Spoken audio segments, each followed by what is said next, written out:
আমাদের Bengali movie review কমিউনিটিতে controversy বন্ধ হয়ে গেছিল বলে যারা সাবস্ক্রাইবার সমস্ত চ্যানেলে তারা খুবই একটা ডিপ্রেশনের মধ্যে দিয়ে যাচ্ছিল যে যাস সালা সিনেমা দেখে তো একটা এন্টারটেনমেন্ট হয় কিন্তু মুভি রিভিউ কমিউনিটিতে কন্ট্রোভার্সি বন্ধ সবাইকার বন্ধু হয়ে গেছে তাহলে কি করে আমরা আবার ইউটিউবে মজাটা নেব then we are back in track 2023টা শান্তিপূর্ণ গেছে 2024-এ এমনি ইলেকশন রয়েছে সবারই মেজাজ ফেজাজ সব গরম টরম তো হবেই পরবর্তী বছরের মে জুন থেকে তার আগে আমরা আপনাদেরকে এন্টারটেন করার চ্যালেঞ্জ নিচ্ছি we are back in track the vintage Prince is back the controversial king আজকে যারা নিজেদেরকে কন্ট্রোভার্সি কিং ভাবে যে সমস্ত নতুন নতুন ইউটিউবাররা ভাবে যে কিভাবে কন্ট্রোভার্সি ক্রিয়েট করতে হয় তারা নিজেদেরকে ভাবে যে সেটার মাস্টার আমি তাদেরকে বলে রাখি কন্ট্রোভার্সি যেখান থেকে শুরু হয় যে স্কুলে শেখানো একটু সলমান খানকে কপি করছি কন্ট্রোভার্সি যেখান থেকে শুরু হয় যে স্কুলে শেখানো হয় সেই স্কুলের হেডমাস্টার আমার থেকে কন্ট্রোভার্সি শেখে এটা জানে যারা আমার চ্যানেলের 6,000 7,000 থেকে সাবস্ক্রাইবার নিয়ে রয়েছে আমি কি ছিলাম তারা জানে তবে হ্যাঁ যখন কোনো ভুল করেছি মাথা পেতে সহ্য করেছি কোনো রকম কোনো বক্তব্য রাখিনি ভুল করলে কোনো রকম আমার মানে আমি কোনো বিতর্কে যাই না যে না আমার ভুল আমাকে যারা ভালো চায় আমার ভালো বলছে ঠিক আছে একটা টাইম ছিল যখন আমি কিছু ভুল করেছি আমি আগেও বলেছি এটা তোমরা জানো এক কথা 100 বার বলে লাভ নেই তাও কোনো ইউটিউবার তো পুরোনো অতীতকে টেনে ধরে বারবার নিজেদের সাবস্ক্রাইবারটা বাড়ানোর জন্য এখন কেউ রয়েছে যারা নিজের থাম্বনেলে আমাকে বা আমাদের বর্দাকে ইউজ না করলে তাদের চ্যানেলে ভিউজ আসে না তো কি করে দিনরাত এক করে ভাবে যে মানে করে এদেরকে খিল্লি করা যায় কি করে এদেরকে চেটে চেটে নিজের চ্যানেলটাকে বাড়ানো যায় এই ধরনের কিছু কিছু রয়েছে মানে আমরা তো কিছু ভুল করেছি দেখুন কি আমরা প্রত্যেকেই এটুকু বলতে পারি ধোয়া তুষবাদে পৃথিবীতে কোনো মানুষ নয় কেউই লাইফে কিছু না কিছু ভুল করেছে কিন্তু আমি ওপেনলি ভুল করে যাচ্ছি তর্ক করে যাচ্ছি ভুল নিজে স্বীকার করছি না নিজেকে পাল্টানোর আমার মধ্যে কোনো ইচ্ছে নেই ওই ভুলটাকে নিয়েই আমি জীবন কাটিয়ে দেবো এই ধরনের মেন্টালিটি যাদের রয়েছে না তাদেরকেই বলা হয় পান্টু যাই হোক আসলে ওয়ার্ডটা ইউজ করলাম না ইউটিউবে অনেক রকম ব্যাপার স্যাপার রয়েছে যে কারণে করলাম না তো একটা ইউটিউবারকে নিয়ে আমি কথা বলছি বিগত আমি দেখছি প্রায় 6-7 মাস হয়ে গেল চেঙ্গিস নয় মনে হয় তারও আগে থেকে হবে বিগত 1 বছর ধরে চ্যানেলটা শুধু রয়েছে হচ্ছে একে ওকে রিপ্লাই দেয় বেসিক্যালি আমাকে টার্গেট করে আমাদের মুভি রিভিউ কমিউনিটির একজন বড় নাম যে রয়েছে তাকে টার্গেট করে আর আরও কিছু রয়েছে পেছন পেছন থাকা পোঁতপাকা কিছু জন রয়েছে তাই সবাইকে টার্গেট করে রিপ্লাই দিয়ে নানা রকম ভিডিও বানায় নিজেকে ভাবে একদম ধোয়া তুলসী পাতা আর বাকিদেরকে ভাবে মানে নিম তুলসী পাতা এই হচ্ছে বেসিক্যালি ব্যাপার তো তাকে আজকে আমার মনে হলো রিপ্লাই দেওয়া উচিত এবং এবার বলার সময় হয়েছে এবং অনেকদিন ধরে আমার যারা সাবস্ক্রাইবার যারা আমার লয়াল সাবস্ক্রাইবার সত্যি কথা বলতে গেলে তারা আমাকে প্রত্যেক দিনই বলে দাদা তুমি ওকে রিপ্লাই দাও এবার চুপ করে থাকাটা উচিত না আমি বহুদিন চুপ করেছিলাম আমাকে নতুন করে আবার ট্যাগ দেয় এন্টারটেনিং চোর আমার নাম দেয় আর কি এন্টারটেনিং চোর দেখুন এই সমস্ত ট্যাগ আমি কাটিয়ে ওঠা লোক প্রচুর পরিমাণে কাটিয়ে ওঠা তুই তো ইউটিউবে নতুন এসছিস তুই আমার সম্বন্ধে কি জানিস মানে একটা সময় আমি কি ফেস করেছি সেটাই তোকে ফেস করতে হতো না তোর চ্যানেল ডুবে যেত এই এন্টারটেনিং প্রিন্স বলে একমাত্র ইউটিউবে যে টিকে রয়েছে এখনো নিজেকে অনেস্টি দিয়ে কাজ করে যাচ্ছে তোর মতো এই আলতু ফালতু ভিডিও করি না তোর থেকে আমার চ্যানেল এখন মুভি রিভিউয়ের সংখ্যা 1000 গুণে বেশি ঠিক আছে তো যাই হোক সে বিভিন্ন রকম বক্তব্য রাখে প্রথম কথা ও কথা বলে হচ্ছে এরম করে প্রিন্স এরম করে হচ্ছে ও কথা বলে এবার কেন বলুন তো আমি আমাকে একটা ছোট্ট মানে ওর লুক দেখে আমার মনে হয় ও তো অনেককে পার্সোনাল অ্যাটাক করে তাই আমিও আমার দিক থেকে একটা পার্সোনাল অ্যাটাক আমি করছি নাম না করে তো মানে ওর চুলটা দেখে কেন জানি আমার মনে হয় ওর মাথায় টাক পড়ে গেছে আর ও হেয়ার ট্রান্সফার করেছে নিচের চুল দিয়ে আমার চুলটা দেখে মনে হয় আর সেটা করার সময় ওর মনে হয় গলায় কিছু চুল আটকে গেছে এটা এখন অবধি ঠিক হয়নি যেমন কথা বলার সময়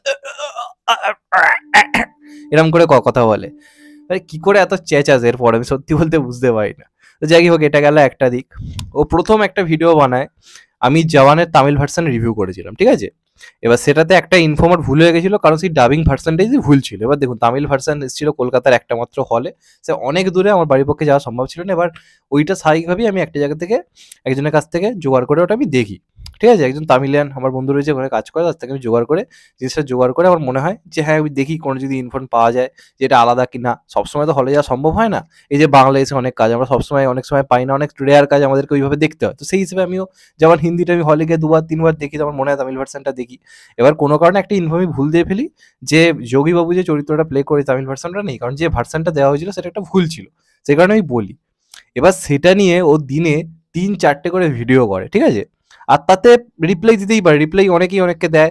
যেমন আমাকে একটা সময় ইউটিউবের যারা রয়েছে আমাদের বড় বড় মুভি রিভিউতে আমাকে অনেক অনেক রিপ্লাই দিয়েছে, একসঙ্গে ভিডিও করে রিপ্লাই দিয়েছে, আমি সেগুলোকে অ্যাকসেপ্ট করেছি। তার কারণে তারা যথেষ্ট ভদ্রভাবে আমাকে রিপ্লাই দিয়েছে, আমাকে যা ইচ্ছে বলে, যেমন নয় যে বলেনি। কিন্তু ওই ক্ষেত্রে তারা কিন্তু সঠিক ছিল, তারা যে পয়েন্টগুলো তুলে ধরেছিল আমার এগেনস্টে, কোনো কিন্তু ভুল ছিল না, আমি সেক্ষেত্রে ভুল ছিলাম। কিন্তু কোনো খেয়ে দেয়ে কাজকর্ম নেই, কোনো রকম কোনো কাজকর্ম, নিজেকে বলে একটা কোথায় ও কাজ টাজ করে, তো তার মধ্যে এত মানে এইসব আমাদের মতো আলফার লোককে নিয়ে ভিডিও করার টাইম কোত্থেকে হয় সেটা আমি সত্যি বলতে গেলে জানি না। মানে কোনোদিন জানতেও চাইনি, আমি তোকে জীবনে পাত্তা দিই না। মানে আজকেও আনন্দে নাচবে, একটা বড়দা তো রিপ্লাই দিয়েছে ওকে, এবার ছোটদাও দিল, আজকেও আনন্দে নাচবে, কারণ এটার জন্যই তো এতদিন ধরে ভিক্ষে করছিল। এতদিন ধরে যে ভিক্ষেটা যে করা, এই যে ইউটিউবে যে হাঁকছে গলা খেড়িয়ে, তার কারণটা কি, যে একদিন আমরা ওকে রিপ্লাই দেবো। কতটা ও, মানে ভাবুন তো, যে কতটা ওর প্রেসেন্স, মানে কতটা ধৈর্যশীল মানুষও, কতটা রাহুল দ্রাবিড়ের থেকেও বড় ব্যাটিং ওয়াল, যে এতদিন ধরে ও শুধু আমাদেরকে বাউন্সার দিয়ে শুধুমাত্র নিজে খিস্তি খাওয়ার জন্য ওয়েট করেছিল। এরকম মানুষ কিন্তু বিরল পৃথিবীতে। তো সবসময় ইউজ করে এখন একটু মনে হয় ভয়ে, মনে হয় এখন থাম্বনেলটা ইউজ করতে একটু ভয় পায়। হ্যাঁ, আর একটা ব্যাপার বলি, আমাদের এখানকার মুভি রিভিউর মধ্যে একজন রয়েছে যে কদিন আগে, মানে বেশ কয়েক মাস আগে একটা শর্ট ফিল্ম বানায়, শর্ট ফিল্ম বলবো না, একটা ফিল্মই বানায়। এই ছেলেটা তার কাছে ইন্টারভিউ নিতে গিয়ে আমাকে দুটো বান্টু ইউটিউবারের সঙ্গে তুলনা করে। মানে দুটো ইউটিউবারের নাম নেয়, যারা সারাদিন উল্টো পাল্টা ভিডিও বানায়, সত্যি কথা বলতে গেলে তাদের নামও নিচ্ছি না, ওটা উচিত নয়। তো তাদের সঙ্গে আমার নামও নেয়। এবার আমি তাদের থেকে এখন খানিকটা হলো কন্টেন্ট ওরিয়েন্টের দিক থেকে অনেকটা এগিয়ে গেছি, ঠিক আছে? আমি আমার সমস্ত কিছু নিয়ে কথা বলি, তারা কথা বলে না, তারা দেবজিৎকে নিয়েই কথা বলে, ঠিক আছে? এবার সে তখন ওই তিনজনের মধ্যে আমার নামও রাখে, দুজনের সাথে তুলনা করে। এবার যাকে জিজ্ঞাসা করে সে বলে, না আমি প্রিন্সের নাম এখানে নেবো না, কারণ প্রিন্স এখন এদের থেকে অনেকটা এগিয়ে রয়েছে, আমি দুজনের মধ্যে তুলনা করবো। ওই কথাটা ওর এত হিংসে হয়েছে যে বড় বড় ইউটিউবাররা প্রিন্সকে আর মানে খারাপের লিস্টে রাখছে না। এখন দেখবেন বেশিরভাগ ভিডিওতে বলে যে বড় বড় ইউটিউবাররা এখন তেল মারতে আসে ওকে। ভাই, হঠাৎ করে কেন তেল মারতে আসছে? তারা যদি চাইতো তারা আগেও, আর তারা তেল মারে না, সত্যি কথা, তারা তেল মারে না, তাদের কন্টেন্ট এখন আসে, আমি নিজে বলি যে হ্যাঁ এই কাজটা ভালো হয়েছে, আমাদের মধ্যে কথা হয় প্রায়, আমরা একে অপরকে প্রত্যেকটা সময় একে অপরকে বার্থডে শুভেচ্ছা জানাই, একে অপরকে আমরা বিজয়ের আন্তরিক শুভেচ্ছা ও ভালোবাসা জানাই, মেরি ক্রিসমাস জানাই, হ্যাপি নিউ ইয়ার জানাই। আমাদের মধ্যে কিন্তু কোনো ঝামেলা নেই, কিন্তু এরা লাগাবার জন্য তৈরি। আমাদের মধ্যে ঝামেলা মিটে গেছে, আমরা যারা কন্ট্রোভার্সি কিং ছিল আমরা কিন্তু নিজেদের মধ্যে ঝামেলা অনেক মিটেছে। হ্যাঁ, হয়তো একটা ওটা মতের অমিল হতেই পারে বিভিন্ন সময়, কিন্তু এর মতো আমি বলতে পারি আজ অব্দি ইউটিউব ইতিহাসে কেউ আসেনি, কারণ এর কোনো চ্যানেলে কোনো কন্টেন্টই নেই। মুভি রিভিউ করলে 30-40টা করে ভিউজ হয়, কেউ দেখে না ওর ভিডিও। 20-25 মিনিটের ভিডিও বানায়, যেটা মনে হয় ওর চ্যানেল যদি ওয়াইটি স্টুডিওতে যাওয়া যায় দেখা যাবে হয়তো 1 থেকে 2 মিনিট হয়তো লোকে দেখেছে, এরম ধরনের ব্যাপার স্যাপার।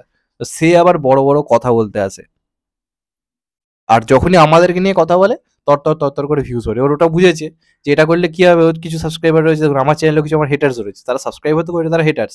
তারা যখন দেখছে আমার খিল্লি নিয়ে আমাকে কেউ খিল্লি করছে, কি করছে, ওর চ্যানেলটাকে সাবস্ক্রাইব করছে। আবার এমনটা কি করে, যখন ধরুন দেবের সিনেমা আসছে, আমি দেবকে নিয়ে বেশি ভিডিও করছি, জিৎ ফ্যান্সদেরকে খুশি করার জন্য লাগাবার চেষ্টা করে, জিৎ ফ্যান্সদেরকে বলে বলে যে এই ছেলেটা দেখো দেবকে রেসপেক্ট করে, জিতকে এ করছে, এসব করে। আবার যখন জিতের সিনেমার আমি তারিফ করবো, তখন আবার দেব ফ্যান্সদেরকে এ করার চেষ্টা করে। এই হচ্ছে ব্যাপার। আবার দেখা হলে এত ভালো ব্যবহার, আপনারা চিন্তা করতে পারবেন না। যেচে এসে ডেকে কথা বললো, আমি ওকে দেখে হয়তো মুখ ঘুরিয়ে চলে যাচ্ছি, পাত্তাও দিচ্ছি না, ও এসে কথা বলে। মানে কি ধরনের বিকৃত মানসিকতার মানুষ জানি না। সারাদিন একজন মানুষকে তুমি খিল্লি করছো, এ করছো, আবার তার সঙ্গে যেচে কথা বলতে আসছো। ভাই, কুত্তারাও এরকম করে না, সত্যি কথা বলতে গেলে। কিন্তু তোর মানে মানে লজ্জা বোধ ফোধ আছে বলে তো মনে হয় না। ওই যে মাথায় নিচের চুল লাগিয়েছিস, যে কারণে মাথার বুদ্ধিটা ওই বালের মতো হয়ে গেছে, সত্যি কথা বলতে গেলে। তো যে কারণে দেখা হলে কথা বলতে, আবার কথা বলতে এসে অন্য একটা ইউটিউবারে খিল্লি করে, অন্য একটা ইউটিউবারে নিন্দে করে আমার সামনে। মানে আমার মুখ থেকে জানতে চাই যে আমার ওকে নিয়ে কি বক্তব্য। তখন কি করবে, আমার বক্তব্যটাকে নিয়ে আবার একটা ভিডিও বানিয়ে ওর কাছে লাগাবার চেষ্টা করবে। এরকম লাগানে ভাগানের লোক, ভাই এরকম তো পাশের পাড়ার কাকু কাকিমারাও হয় না। যাই হোক, এইভাবে কাজ চালিয়ে যা, নতুন বছর আসছে, তো চ্যানেল আরো কন্ট্রোভার্সি করে আরো বড় হোক। এটুকু বলবো যে আজকে যাদের যাদের নিয়ে তুই কথা বলছিস তারা কিন্তু ইউটিউবে টিকে গেছে। আমি জানি তোর ইউটিউব করবো না করতে তোকে, তুই বিরাট বড় একটা জব করিস হয়তো, কিন্তু ইউটিউবে যদি টিকতে হয় না ভাই, অনেস্টি দিয়ে কাজ কর। তুই সবাইকে ভাবিস যে সবাই ডিসঅনেস্ট, তুই নিজে অনেস্ট। তোর প্রথম কথা, মুখের ভাষা ঠিক নেই, শিক্ষা দীক্ষা ঠিক নেই, সত্যি কথা। তুই আমার শিক্ষা নিয়ে কথা বলিস, তুই বাড়িতে পারলে আসিস, আমি আমার মার্কশিটটা তোকে দেখাবো। কারোর উচ্চারণ নিয়ে, কারোর সিনেমা সম্বন্ধে জানার ক্ষমতা নিয়ে, কারোর এডুকেশন নিয়ে তুই প্রশ্ন তুলতে পারিস না। দিন শেষে হয়তো দেখবি সে তোর থেকে বেশি শিক্ষিত। আর কতটা বেশি তুই ইংলিশ জানিস, কতটা বেশি তুই মানে ইংলিশ বলতে পারিস, সেটা দিয়ে শিক্ষার বিচার হয় না, ঠিক আছে? তুই অনেক পার্সোনাল অ্যাটাক করিস শিক্ষা দীক্ষা এটা ওটা নিয়ে, রিপ্লাই দিতে হলে রিপ্লাইয়ের মতো করে দিস, এটা তুই তো পারবি না, কারণ তোর মধ্যে শিক্ষা দীক্ষার অভাব রয়েছে। আর যদি আমার মুভি রিভিউর সত্তা নিয়ে কথা বলিস, আমি তোর থেকে মনে হয় 1000 গুণ বেশি সিনেমা দেখেছি, ঠিক আছে? আর আমার বাড়ির কাছাকাছি তুই বলেছিস যে আমি একটা ফালতু এলাকায় থাকি, আমার জায়গা নিয়ে আবার তুই বলিস এটা ফালতু এলাকায় থাকি, এখানে তো কিছু নেই, এরা কি করবে, এদের দ্বারা কিছু হবে না। আমি বলে রাখি তোর তো কলকাতায় বাড়ি, তুই কলকাতার কাছাকাছি তো বহু সিঙ্গেল স্ক্রিন মাল্টিপ্লেক্স রয়েছে, তুই ওটা সিনেমা দেখেছিস কাছাকাছি গিয়ে। আমি আমার বাড়ি থেকে বহু বহু কিলোমিটার দূরে গিয়ে ভোর 4টে বেরিয়ে তোর থেকে হাজার গুণে বেশি সিনেমা করেছি। আগে এই যোগ্যতা এসে দেখা, আগে এই অকাতটার সমান হ, তারপর লাগতে আসবি, ঠিক আছে? নাহলে প্রত্যেকে মিলে ধুয়ে একদম শেষ করে দেবো।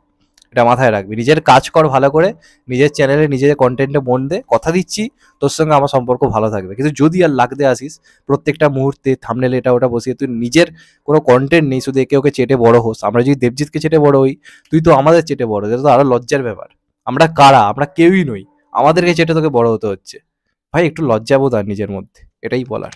যাই হোক, চ্যানেলটা নতুন হলে চ্যানেলটাকে সাবস্ক্রাইব করে দেবেন, অ্যান্ড কেটে দেবেন আইকন। ভালো থাকবেন সবাই, টেক কেয়ার, নমস্কার। আবার দেখাবে এখন তো ভাই, ভালো থাকবে, সুস্থ থাকবে, টেক কেয়ার, নমস্কার।